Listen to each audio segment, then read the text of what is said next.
Hello and welcome to Leadership Ripples with Leah Fink. Every action that you take as a leader has a ripple effect, impacting not only your team and your organization, but even going out into people's personal lives. On this show, we use examples from leaders just like yourself so we can all learn and grow together and make sure that ultimately we're creating the kind of ripples that we want in the world. Please feel free to comment and ask your questions throughout the show. If we're live, of course, I will respond to you. And even if we're no longer live, if you leave a comment, I can make sure to get back to you. Today, we're going to be talking about how you can get your staff thinking more proactively about how they're going to be facing new challenges and working on improving their environment so that when you suggest new ideas, they're met with a lot of acceptance and excitement versus more of a resistance. AU shares their story. I'm a mid-level manager who recently transitioned into a new company. Although I know the field well, I'm still adapting to my new company's way of doing things. To be honest, I don't think they're doing things in the most efficient way. I have a lot of great ideas of things that I know will make the workflow more efficient, but my team aren't interested in hearing them. I'll suggest something, people will say they don't want to do it, and after we face an issue, suddenly they figure out that this new way is a better way to do things. It's getting quite frustrating, especially since everyone always feels strapped for time and I just want to help them. They're tired, they're working overtime, and I know it's a problem that we could solve if they would just listen. Thank you so much for sharing your situation, AU. And I appreciate that you care so much about your team and you're really doing this out of this hope to make their lives easier. And I'm sure that it is frustrating to share this information that you know will be valuable to them and have them not respond in a way that you find helpful. So let's take a little bit of a look at what kinds of things could be at play in this situation. And as we're going through this, obviously, we're talking about this concept of bringing new different ways of working to a team. But the concepts I'm talking about today really apply to all change management, anytime you want to bring something different into a current team dynamic. Now, the first thing that I'm curious about, which you haven't mentioned, AU, is what your relationship with your team is like. And that is really where I would start. If you have joined the team relatively recently, what do you know about how they see you and how they've experienced that? Have you had the chance to develop more personal relationships, both with them as a team and as individuals? Do you know if they missed their previous manager or something about them in the way that they led? Do you know if anyone on the team was vying for the position that you got and there could be some underlying feelings there? Have you developed your understanding of how they used to operate and what parts of that felt good for the team? What was helpful? There is this whole history to their experience with this company that you probably don't know, or maybe at least don't know the full scope of. You weren't there. And so always trying to understand more of that is a great place to start. Because ultimately, how much do we ever know of anyone's perspective? For all we know, your staff had their experience that they had a manager that they loved enough that they were, not happy, but pretty okay with working overtime for them regularly.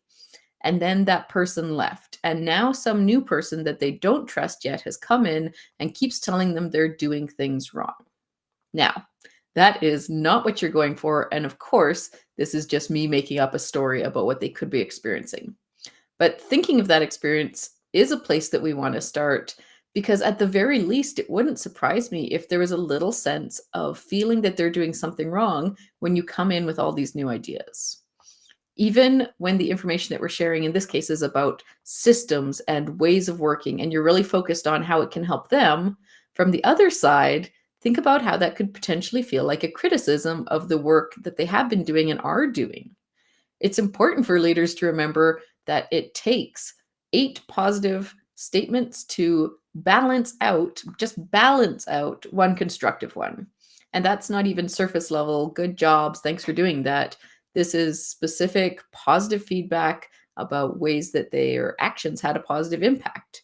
And so making sure, first of all, that you're having that really positive, balancing out this brain's negativity bias interaction with the team. Because if you've come in with a great energy and a lot of enthusiasm and all these great ideas, mentioning all these new things that they can do better, I'm guessing that part of their experience is that you come in and it feels like you're just constantly putting down the way things are. That's what our brain does, right? It has this negativity bias. This is, again, totally unintentional. It's from a place of caring, but I suspect at least part of it's being received differently. And that's why there's this sense of resisting from your staff team, right? They're resisting this idea of that they're doing a bad job. They don't want to hear that. So the first thing I would do is focus on those relationships, how you're taking time and effort to foster these positive interactions, making really intentional relations out of this before you keep suggesting more ideas. And even if you've already done this, you're like, wow, I already have a great relationship with them. I would still recommend on always being fostering this because it is such a positive and powerful way to get on board with your team. But let's also add a couple layers to it. In addition to this relationship health and strength, one of the biggest challenges that leaders often come across is there's this unearned belief that we should be immediately trusted by those we lead just by the value of our position, because we often equate the influence that we have in our position, being seen as that kind of expert or someone who gets to tell others what they need to be doing, with this sense that people are required to do what we tell them. And this idea that that all comes together to this sense that they must trust us because they are doing what we ask. And as we often talk about on this show, when people have less power in a situation, less influence, they have more vulnerability, and their brains even react from more of a place of fear. That's just the physiological response. But when we're in leadership positions, we can actually become a bit blind. We forget about that feeling and we make a bit of assumptions about how they should feel based on our good intentions. And that's part of what leads to this assumption that we know that we are trustworthy and therefore should be trusted because of that and because of our position. Because it sounds to me like there is a bit of this trust gap as well, where you're relying on your good intentions and this past knowledge that you know you can help them do better and you know you can make their lives easier. They are not in a space yet where they trust you enough to believe in what you're proposing. They know it's worked for them in the past, so they're going to continue to do that until it sounds like some issues come up. They're forced to try a new thing, and they now know, once they have their own experience, that that new thing will work, and so they can take it on. They can trust in that piece of their self-experience more than they trust in this new relationship that they have. Of course, it's important to build that trust, and you want to do that. And there are a couple things you can do with that. The first, obviously, being the relationship building that we just talked about. People need to know someone, generally to like them and to trust them more. And so the better your relationships with your team are, the more trust you're going to continue to develop. And another component that you can build onto that, which also fosters trust, is how much your staff feel heard by you. This is also a big component of relationship building and on a deeper level. So in a situation like this, I'd recommend something really important to do is to start these conversations about the staff's experience in the role. What do they see as some of the benefits of the way that they currently do things? Or what do they see as some of the drawbacks? And when you propose, if you were to bring forward a hypothetical new way of doing things, what would they see as the benefit to that and the drawbacks as well, the pitfalls that could come up? You think about this experience, there's a big difference between being told to do something and ask their opinion about something. In one case, it's someone coming in telling you that they are more of an expert and that they are less of an expert, and then they're holding this expectation over you. And in the other case, someone's acknowledged for their experience and opinions, and you're asked about understanding them more deeply. Which of those options feels better to you as a human? Which do you prefer?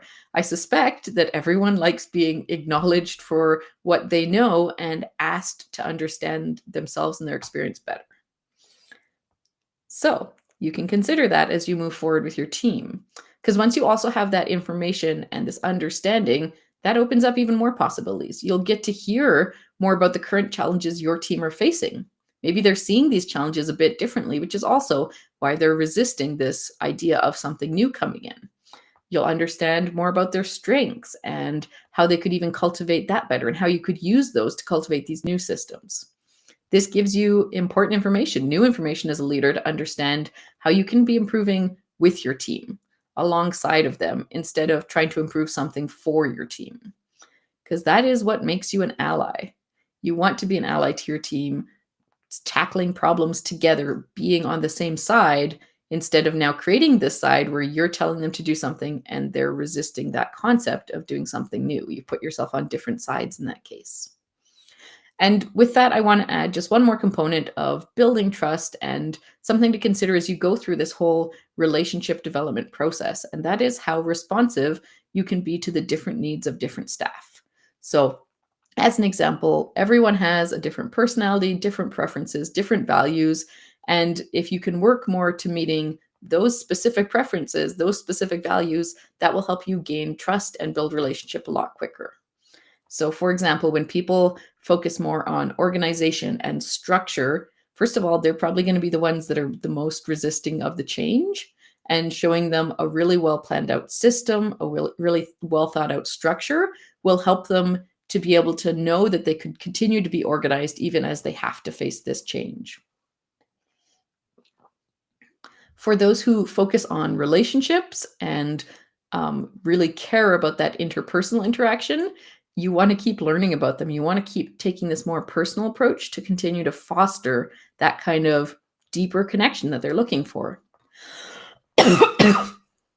For the more logically minded people, you want to share more about your expertise. You want to share that knowledge so they know that you can trust the information that you have and your knowledge and your skill, or they will start to question you and your decisions. And finally, for the more high energy, spontaneous people, you want to keep things moving and shifting. And if you have these people on your team, they're probably the ones who were more okay with the changes, and they were the first who were a bit more willing to accept them and adapt. Now, this all being said, what I would really recommend is taking this more human approach when you bring change to your staff of any kind. You have the knowledge, you have the experience, you are able to help them with any kind of change management, any new thing that comes in. And what you want to focus on is connecting on this more personal level, fostering these better relationships, and really focusing on this sense of trust that when you bring something in, they are willing to go along with it, that you're on the same team. Like I said, if you can foster this understanding, bring these ideas alongside, you become an ally instead of someone who is imposing something upon them. So thank you again so much for sharing, AU, and I look forward to continuing our conversation. As a reminder to our listeners, if you have a great story or question that you'd like to share with the show, we would love to have it. You can find the link for that in the description below. And as a thank you, I'll always follow up with a session just to make sure all your questions were answered and to say thank you so much for contributing. This show is available in podcast form that comes out on Friday mornings. And if you prefer to listen to that way, you can find the link for that also in the description below.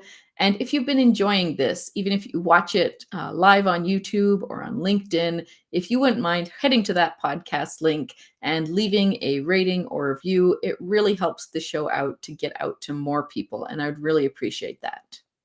Finally, I want to thank you so much for listening, for learning with me, for just considering some of these pieces instead of continuing along a path that may be less effective and ultimately not as helpful to your staff team or yourself.